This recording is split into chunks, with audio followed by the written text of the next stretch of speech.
Hey, storytelling Ryan. Okay, I want to talk about this issue of slavery against Giorgia Meloni, the Prime Minister of Italy. Wonderful Catholic or Christian conservative, doing the fighting the good fight. She's calling for global action against child slavery and human trafficking at the UN Assembly because it's becoming ridiculous. Back in the 80s, before all this kowtowing to paganism and white guilt, there was the white colonialists, the empire, whatever, was pretty strong, and the world feared the U.S. It feared British intervention. It feared Western intervention in things that were going on in the world. Now, I'm not saying that evil had ended, and certainly the whole Islamic terror thing was growing, but there was still fear of American forces and of white colonizing. I mean, look at South Africa. South Africa this is kind of when it all started. The white guilt thing. South Africa was run by the white colonizers, the British, whatever, and they were controlling the area, and it was considered like oppressive or whatever by everyone. Everyone was, even U2 and the bands and rock bands all boycotted South Africa because they thought the whites were unfair to the blacks, the Africans. But look at today. I mean, it's horrible what's going on in South Africa. The economy, the crime, the violence, whatever. I'm not saying we need a white colony control, but what to me that really represented was Christianity. It was the white Europe that brought Christianity to the world, because it was only the white Europe that survived the onslaught of Islam. The browns and the blacks Christians were wiped out. The only thing left was the white Christians. I'm just generalizing here, but. So now the left and the pagans are always saying white guilt, white supremacy, white devils, because to me, the truth is they're going after Christianity. That's what they're going after. They don't care what, they're using white skin because they just want to, it's just a stupid, ignorant thing that they can do. So what's happening now in the world is that because of the white guilt and the erasing of the white colonists or just churches, the churches are being erased across the world. And what's replacing is paganism, and paganism is all about slavery, all about human trafficking. It always has been. The white devils, the Royal Navy that went around Africa and ended the slave trade after less than 300 years of white slavery, because the blacks and browns had slavery since 2000 BC. The blacks and browns have had slavery for 4,000 years, and they're bringing it back with a vengeance today because of the whites have been removed from all the from being able to do anything. Every time the whites try to do something, white liberals attack them. And what I mean by whites is Christians. I'm just referring to Christians. I don't care what color the skin is. I mean, any color of the skin, if you're a Christian, and a good Christian. If you're a real Christian, you're a brother to me. So, so she is talking about here about how bad it's getting now because of the white guilt. There's no church culture left in the world. It's all being erased. Even in America, even in Europe, we see it happening. The church culture is being erased. The Catholic Church, the Protestant Church, the Orthodox Church, it's all being removed because of white guilt crap, because of the white liberal is undermining it like they always do. And white liberal will always seek out tyranny, genocide, slavery, whatever, terror, as long as there's no Jesus Christ in it. And I'm just going to come out and say it. So she's saying we have to do something here. But let me just show you some of these numbers here. The International Labor Organization estimates that in 2021, around 50 million people were subjected to some form of modern slavery, with 12 million being children. So it's getting huge, growing exponentially. These horrifying figures highlight the gravity of the issue, with 27.6 million people forced into labor and 22 million trapped in forced marriages, which are also recognized as modern slavery. And that's Islam. And no one's confronting Islam. No one's, it was the British imperialists who went to Saudi Arabia and said, you need to end your slave auctions in 1967 or whatever. They still had slave auctions going on. And the British said, we're not going to come and give you oil, take your oil and do trade with you if you're going to keep having these slave auctions. So the Saudi Arabia and the Muslims ended it because they saw the more profit in the oil, and that was because British imperialists, how dare they go and impose their values and morals on Muslims, right? And that's exactly what the white liberals are saying today. How dare we impose our Christian values and ethics on the world, on whoever. And so look at it now. Look what's happening. Trafficked children generate $39 billion annually for these criminal networks. So we have criminal networks with $39 billion. Human traffic generates around $150 billion annually. Do you know how hard it was to get white liberals to give up their slaves, in the Civil War? How hard it was for them to give them up for, remember in the 300-year period that the whites had slaves, there were a ton of whites fighting to end it. And it was so hard to get the other whites, the liberal whites, the pagan whites, to give up their slavery.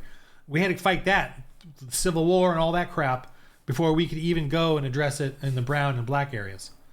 And there was no one in the brown and black areas trying to fight and end slavery, because all the blacks were voodoo and pagan and slavery. All the browns or Middle Easterns were Islam and slavery. It's institutionalized in Islam, by the way. So there's that. It's institutionalized them in Hinduism as well. And here we are blaming the whites, which is code word for Christians, Jesus Christ followers. So Melania is a Christian, and she's actually speaking out against it, because some Christian has to, because there is no one else doing it. Now let me get a little closer to home here. I'm just watching. I really like this Cash Jordan. He's got 1 million videos here, or 1 million subscribers. But he talks about New York, and I do have a bit of a joy for New York. But he's talking here about everything's getting closed, all the crime, all the police are being funneled to different areas. They're being stretched thinly. They can't do anything. There's the criminals are being returned or being released all the time. This is run by pagans, by Democrats. New York City is completely run by pagans and Democrats, and you pagans are voting for it, you Democrats. So this is the type of culture that we have now, where he's really he's like a journalist. He's talking here. He's talking about how things are getting worse and worse in New York City. They're stealing from all the bodegas, and security doesn't help. Nothing helps. It's just getting worse and worse. And no one's doing anything about it, because the churches are dead across the world, really. The end times, I guess. But so what's the solution? I have a solution. Buy my game. My game is evangelism. Getting us back to the mindset of evangelism. That's the solution. Evangelism and church planting. We need to get churches back into the culture. We need to get evangelism back. We need to rebuke. We need to stand up and say the Jesus Christ. We need to strengthen the churches. Make sure the churches they're following the Bible, following Scripture. If you're confused about that, try the ESV, NASB. Those are pretty good. Legacy is what we're using now at our church, or they did that translation. Those are all good ones. I like the King James Version and the New King James Version. Now I know some of them are missing a bits of here and there, but I'm a hardcore Calvinist dude, so all of those to me are fine. There's a little, we know that we have documented differences of those translations. Okay, so what? All right. Get back to the church. We have to get a church culture back into the fray, because the pagans have taken over the asylum, and look what's happening. Look what's happening with human trafficking, and child trafficking, human slavery. What the heck? What the hell? We're letting it happen again. We fought it. We ended it. The brown and black nations were fearful of American intervention, so there was a hope in the world, and there isn't anymore. People are dying. There's this North Korean woman who said, and I couldn't listen to it anymore. She said that when North Koreans escape into China, the men are killed or forced labor camps. The young girls are taken until they die. They're taken into the soldiers and done until they can't take it anymore and die. That's happening today in modern world because we don't do anything. The church doesn't exist anymore. The church is what went out and changed the culture from slavery, trafficking, human trafficking, and slavery. We confronted slavery. The church did around the world. In Europe, we did it in Europe first, and then we ended the white slavery, and then we ended the slavery across the world and the African slavery. We ended it, or the Christians, the Christian white Christians, because they were the only ones left. The black Christians and the brown Christians got wiped out. So we need to bring church back. And my game is fantasizing about it, but it's about practicing and getting kids and us adults that mindset of evangelism again.